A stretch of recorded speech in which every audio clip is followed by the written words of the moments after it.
അത് എന്തുകൊണ്ടാണെന്ന് പറഞ്ഞു കഴിഞ്ഞാൽ ഒരു 2021-22 അധ്യയന വർഷത്തിലെ കണക്കുകൾ എടുത്തു കഴിഞ്ഞാൽ ഓൺ ഡിമാൻഡ് എക്സാമിനേഷൻ എഴുതുന്ന കുട്ടികളിൽ പലരും എന്താണ് ഫെയിൽ ആയി പോകുന്ന കാഴ്ചകൾ നമുക്ക് കാണാൻ പറ്റുന്നതിനാലാണ് നമ്മുടെ എന്ത് സംഭവിച്ചത്, സിലബസിലൊക്കെ മാറ്റമൊക്കെ. ഞാൻ എന്റെ എൽബിയിൽ പഠിക്കുന്ന സ്റ്റുഡൻസിനെ ബേസ് ചെയ്തിട്ട് 2024 അധ്യയന വർഷം വന്നു കഴിഞ്ഞപ്പോഴേക്കും നല്ലൊരു മാറ്റം നമുക്ക് കാണാൻ സാധിക്കുന്നത്. കാരണം ഒട്ടുമിക്ക കുട്ടികളും പാസ്സായി പോകുന്ന ഒരു കാര്യം നമുക്ക് ഓൺ ഡിമാൻഡ് എക്സാമിനേഷൻ കാണാൻ സാധിക്കുന്നുണ്ടാവും. 2026 ഒക്ടോബർ ബാച്ചിലേക്കുള്ള admissions LB academy online class തുടർന്നുകൊണ്ടിരിക്കുകയാണ് കേട്ടോ. അപ്പം എന്റെ വീഡിയോസിൽ തന്നെ ഞാൻ തന്നെ പറഞ്ഞിട്ടുണ്ട് ഓൺ ഡിമാൻഡ് എക്സാമിനേഷൻ എന്ന് പറഞ്ഞാൽ എന്താണെന്നും പബ്ലിക് എക്സാം എന്താണെന്നുള്ളത് നമുക്കൊന്ന് നോക്കാം. എല്ലാവർക്കും നമസ്കാരം. LB അക്കാദമി ഓൺലൈൻ ക്ലാസിന്റെ പുതിയൊരു വീഡിയോയിലേക്ക് എല്ലാവർക്കും സ്വാഗതം. NIOS 2025 ഒക്ടോബർ മാസത്തിൽ പരീക്ഷ എഴുതി റിസൾട്ട് വന്നതിന് ശേഷം നമ്മുടെ 10ാം ക്ലാസ് അല്ലെങ്കിൽ +2 വിദ്യാർത്ഥികളെ സംബന്ധിച്ച് നോക്കുകയാണെങ്കിൽ വളരെ ചുരുക്കം ചില വിദ്യാർത്ഥികൾ ചില വിഷയങ്ങൾക്ക് പരാജയപ്പെട്ടു പോയിട്ടുണ്ട്. ഇങ്ങനെയുള്ള വിദ്യാർത്ഥികൾക്ക് ഏത് പരീക്ഷയിലൂടെയാണ് നിങ്ങൾക്ക് വിജയിക്കാൻ സാധ്യമാകുക എന്നുള്ളതിനെ അടിസ്ഥാനമാക്കി നമ്മളൊരു വീഡിയോ അപ്ലോഡ് ചെയ്തിട്ടുണ്ടായിരുന്നു. അതിൽ കൃത്യമായിട്ട് ഞാൻ പറഞ്ഞിട്ടുണ്ട് നമുക്ക് 2 പരീക്ഷകളാണ് ഉള്ളത്. ഒന്ന് പബ്ലിക് എക്സാമും രണ്ടാമത്തെ നമ്മുടെ ഓൺ ഡിമാൻഡ് എക്സാമിനേഷനും. അപ്പൊ ഇവിടെ നിങ്ങളെ സംബന്ധിച്ച് പറയുകയാണെങ്കിൽ നിങ്ങൾ ആകെപ്പാടെ കൺഫ്യൂഷനിലാണ് അല്ലെ, ഏത് പരീക്ഷ എഴുതണം. അതായത് ചില ആളുകൾ പറയുന്നു പബ്ലിക് എക്സാം എന്ന് പറഞ്ഞു കഴിഞ്ഞാൽ അതാണ് കുറച്ചുകൂടി ഈസി ആയിട്ടുള്ള പരീക്ഷ, അല്ലെങ്കിൽ ഓൺ ഡിമാൻഡ് എന്ന് പറയുമ്പോൾ പബ്ലിക് എക്സാമിനെ അപേക്ഷിച്ച് നോക്കുമ്പോൾ വളരെ ബുദ്ധിമുട്ടുള്ള ഒരു എക്സാം തന്നെയാണ് on demand examination. So pass ആകാനായിട്ട് വളരെയധികം ബുദ്ധിമുട്ടാണ്. അതുപോലെ തന്നെ ഓൺ ഡിമാൻഡ് എക്സാമിനേഷൻ എഴുതി കഴിഞ്ഞിട്ടുണ്ടെങ്കിൽ അതിന്റെ സർട്ടിഫിക്കറ്റ് കിട്ടാൻ വേണ്ടി അല്ലെങ്കിൽ കിട്ടിക്കഴിഞ്ഞാൽ അതിന്റെ മാർക്കുകളൊക്കെ ആഡ് ചെയ്യുന്നതിന് വേണ്ടിയിട്ട് നമുക്ക് തിരുവനന്തപുരം വരെ പോകേണ്ടി വരും. അങ്ങനെ ഒരുപാട് തെറ്റിദ്ധാരണകളാണ് വിദ്യാർത്ഥികൾ നിലനിൽക്കുന്നത്. പിന്നെ ചില വിദ്യാർത്ഥികളെ സംബന്ധിച്ച് പറയുകയാണെങ്കിൽ ആദ്യമായിട്ടായിരിക്കും ഓൺ ഡിമാൻഡ് എക്സാമിനേഷൻ എന്നുള്ള ഒരു വാക്ക് കേൾക്കുന്നതാണ്. അപ്പോൾ അവരിൽ നിലനിൽക്കുന്ന സംശയം എന്ന് പറയുന്നത് ഈ ഓൺ ഡിമാൻഡ് എക്സാമിനേഷൻ എന്ന് പറഞ്ഞാൽ എന്താണ്, പബ്ലിക് എക്സാം എന്ന് പറഞ്ഞാൽ എന്താണ്, ഇങ്ങനെ നിരവധി സംശയങ്ങളാണ് നിങ്ങളിലും അതുപോലെ തന്നെ നിങ്ങളുടെ പേരൻസിലൊക്കെ നിലനിൽക്കുന്നത്. അപ്പോൾ ഈ ഒരു സംശയം ക്ലിയർ ചെയ്യാൻ വേണ്ടിയിട്ടാണ് ഇത് വന്നിരിക്കുന്നത്. സോ വീഡിയോയിലേക്ക് പോകുന്നതിന് മുൻപായിട്ട് നമ്മുടെ ചാനൽ ആദ്യമായിട്ടാരെങ്കിലും കാണുന്നവരുണ്ടെങ്കിൽ ചാനൽ ഒന്ന് സബ്സ്ക്രൈബ് ചെയ്യുക, ലൈക്ക് ചെയ്യുക, ദെൻ ഷെയർ ചെയ്യുക. പുതിയ ബാച്ചിലേക്ക്, അതായത് നമ്മുടെ NIOSന്റെ 2026 ഒക്ടോബർ ബാച്ചിലേക്കുള്ള admissions LB academy online class തുടർന്നുകൊണ്ടിരിക്കുകയാണ് കേട്ടോ. അപ്പോൾ ലോകത്ത് എവിടെയുള്ളവരാണെങ്കിലും നിങ്ങളുടെ മുടങ്ങിപ്പോയ 10ാം ക്ലാസ്സോ +2 ഒക്കെ നമ്മുടെ LB അക്കാദമി ഓൺലൈൻ ക്ലാസ് വഴി പൂർത്തീകരിക്കണമെന്ന് നിങ്ങൾ ആഗ്രഹിക്കുന്നവരാണെങ്കിൽ സ്ക്രീനിൽ കാണുന്ന നമ്പറിൽ എത്രയും പെട്ടെന്ന് തന്നെ വാട്സ്ആപ്പ് ചെയ്യാനായിട്ട് പ്രത്യേകം ശ്രദ്ധിക്കുക കേട്ടോ. അപ്പോൾ നമുക്ക് കാര്യങ്ങളിലേക്ക് കിടക്കാം. ആദ്യം തന്നെ ഓൺ ഡിമാൻഡ് എക്സാമിനേഷൻ എന്ന് പറഞ്ഞാൽ എന്താണെന്നും പബ്ലിക് എക്സാം എന്താണെന്നുള്ളത് നമുക്കൊന്ന് നോക്കാം. അതിനുശേഷം നമുക്ക് ഏത് പരീക്ഷ എഴുതണം എന്നുള്ളത് നമുക്ക് തീരുമാനിക്കാം. ഓക്കെ, അപ്പോൾ ആദ്യം തന്നെ ഓൺ ഡിമാൻഡ് എക്സാമിനേഷൻ. എന്റെ ചാനലിലെ എന്റെ വീഡിയോസ് നിങ്ങൾക്ക് പരിശോധിച്ചു കഴിഞ്ഞാൽ മനസ്സിലാവുന്നതാണ്.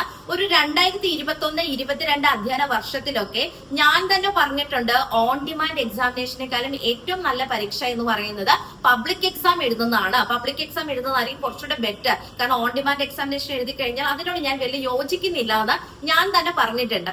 അത് എന്തുകൊണ്ടാണെന്ന് പറഞ്ഞു കഴിഞ്ഞാൽ ഒരു 2021-22 അധ്യയന വർഷത്തിലെ കണക്കുകൾ എടുത്തു കഴിഞ്ഞാൽ ഓൺ ഡിമാൻഡ് എക്സാമിനേഷൻ എഴുതുന്ന കുട്ടികളിൽ പലരും എന്താണ് ഫെയിൽ ആയി പോകുന്ന കാഴ്ചകൾ നമുക്ക് കാണാൻ സാധിക്കുമായിരുന്നു. അതായത് +2 ഇപ്പൊ കൂടുതലായിട്ട് പറയുകയാണെങ്കിൽ സയൻസ് വിദ്യാർത്ഥികൾ, അവരിൽ ഫിസിക്സ് ഒക്കെ എടുത്തിട്ടുള്ള കുട്ടികൾ അല്ലെങ്കിൽ ഫിസിക്സ് കെമിസ്ട്രി ഇതിലൊക്കെയാണ് നമുക്ക് കുറച്ച് പരാജയം കാണാനായിട്ട് സാധിക്കുന്നത്. അപ്പൊ ആ ഒരു അധ്യയന വർഷത്തെ കണക്കെടുക്കുകയാണെങ്കിൽ 2021-22 ഇല്ലെങ്കിൽ 23-24-23 വരെ കണക്കെടുക്കുകയാണെങ്കിൽ ഓൺ ഡിമാൻഡ് എക്സാമിനേഷനിൽ കുറച്ച് കുട്ടികളൊക്കെ പരാജയപ്പെട്ടു പോകുന്നതായിട്ട് നമുക്ക് കാണാൻ സാധിക്കുമായിരുന്നു. എന്നാൽ 2024ലേക്ക് വന്നു കഴിഞ്ഞപ്പോൾ 2024 നമ്മുടെ എന്ത് സംഭവിച്ചത്, സിലബസിലൊക്കെ മാറ്റമൊക്കെ വന്നത് അല്ലെ. അപ്പൊ ആ 2024 അധ്യയന വർഷം മുതൽ ഓൺ ഡിമാൻഡ് എക്സാം എഴുതുന്ന കുട്ടികളിൽ ഒരു നല്ലൊരു വിജയം നമുക്ക് കാണാനായിട്ട് സാധിക്കുന്നുണ്ട്. ഞാൻ എന്റെ LBയിൽ പഠിക്കുന്ന സ്റ്റുഡൻസിനെ ബേസ് ചെയ്തിട്ടാണ് പറയുന്നത്. അതുപോലെ തന്നെ പുറത്തുനിന്നുള്ള കുട്ടികളൊക്കെ നമുക്ക് ഇവിടെ ഓൺ ഡിമാൻഡ് എക്സാമിനേഷൻ അപ്ലൈ ചെയ്യുന്നതിന് വേണ്ടിയിട്ട് ട്യൂഷൻ ക്ലാസ്സുകൾക്ക് വേണ്ടിയിട്ടൊക്കെ ജോയിൻ ചെയ്തിട്ടുണ്ട്. അപ്പോൾ അങ്ങനെയുള്ള കുട്ടികളെ ഞാൻ എങ്ങനെയാണ് വിജയിപ്പിച്ചെടുത്തത് എന്നുള്ള കാര്യമാണ് ഞാൻ ഇവിടെ സംസാരിക്കുന്നത് കേട്ടോ.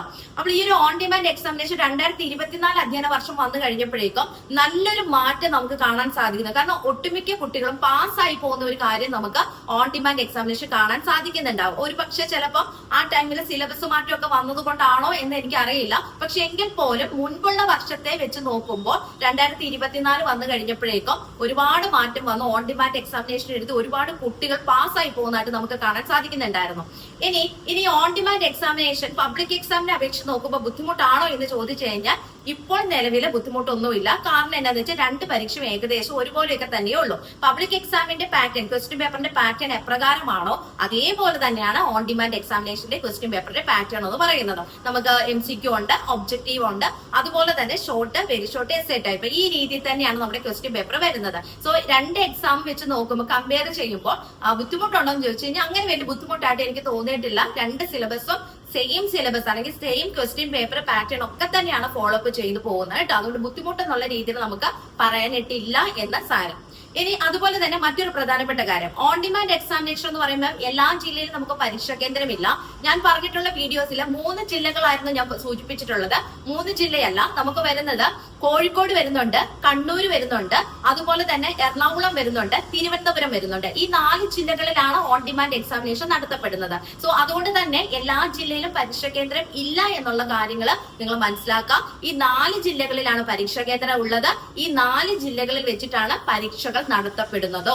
അതുകൊണ്ട് തന്നെ നിങ്ങൾ തന്നെ തീരുമാനിക്കണം ഏത് പരീക്ഷ വേണം എന്നുള്ളത്.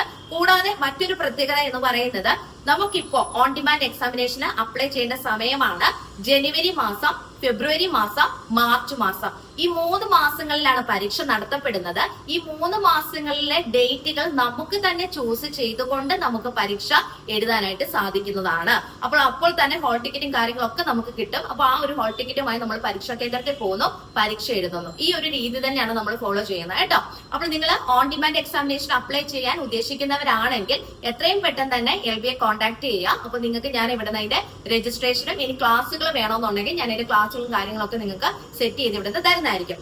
ഇനി ചില വിദ്യാർത്ഥികൾ ഇതൊന്നും വേണ്ട, അതായത് ഒക്ടോബർ മാസത്തിൽ പരീക്ഷ അല്ല, ഈ ഒരു ഓൺ ഡിമാൻഡ് എക്സാമിനേഷൻ എനിക്ക് വേണ്ട മിസ്സേ ഏപ്രിലെ മതി എന്ന് പറഞ്ഞിരിക്കുന്നവരുണ്ട്.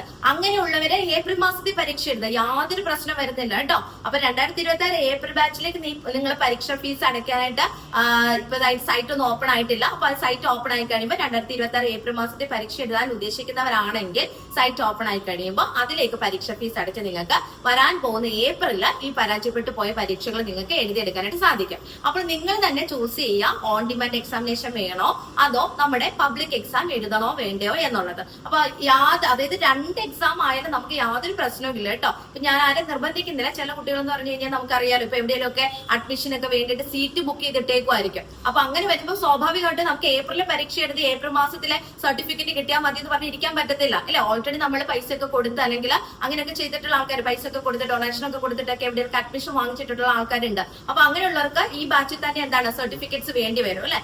അപ്പോൾ അങ്ങനെയുള്ള കുട്ടികളെ ശ്രദ്ധിക്കുക. നിങ്ങൾ ഏത് എക്സാമാണ് എഴുതേണ്ടത് എന്നുള്ളത് നിങ്ങളുടെ ചോയ്സ് ആണ് കേട്ടോ. അപ്പോൾ നിങ്ങൾക്ക് ഇത് വ്യത്യാസം എന്താണെന്നുള്ളത് ക്ലിയർ ആയിട്ടുണ്ടല്ലോ. അപ്പോൾ എന്തായാലും ഓൺ ഡിമാൻഡ് എക്സാമിനേഷൻ അപ്ലൈ ചെയ്യുന്നവരാണെങ്കിൽ എത്രയും പെട്ടെന്ന് തന്നെ സീറ്റ് ബുക്ക് ചെയ്യണം. സീറ്റ് ബുക്ക് ചെയ്തിട്ടാണ് നമ്മൾ പരീക്ഷകൾ എഴുതുന്നത്. അത് ഫില്ലായി പോയി കഴിഞ്ഞാൽ നമ്മൾ ഉദ്ദേശിക്കുന്ന ഡേറ്റോ അല്ലെങ്കിൽ മാസങ്ങളോ നമുക്ക് കിട്ടില്ല എന്നുള്ള കാര്യം മനസ്സിലാക്കി വെക്കുക. പിന്നെ ഓൺ ഡിമാൻഡ് എക്സാമിനേഷൻ ഫീസ് കുറച്ച് കൂടുതലാണ് നമ്മുടെ പബ്ലിക് എക്സാമിനെ അപേക്ഷിച്ച് നോക്കുമ്പോൾ. അപ്പോൾ എന്തായാലും നിങ്ങൾ തന്നെ തീരുമാനിക്കുക ഏത് പരീക്ഷ വേണം എന്നുള്ളത് കേട്ടോ. അപ്പോൾ ഇത് ക്ലിയർ ആയെന്ന് വിചാരിക്കുന്നു. അപ്പോൾ എന്തെങ്കിലും ഡൗട്ടോ കാര്യങ്ങളോ ഉണ്ടെങ്കിൽ നിങ്ങൾ കമന്റ് ബോക്സിൽ കമന്റ് ആയിട്ട് രേഖപ്പെടുത്തുക. അപ്പോൾ നിർത്തുന്നു. NIS സംബന്ധിച്ചിട്ടുള്ള പുതിയ ഇൻഫർമേഷൻസുമായി നെക്സ്റ്റ് വീഡിയോയിൽ കാണാം. Thank you.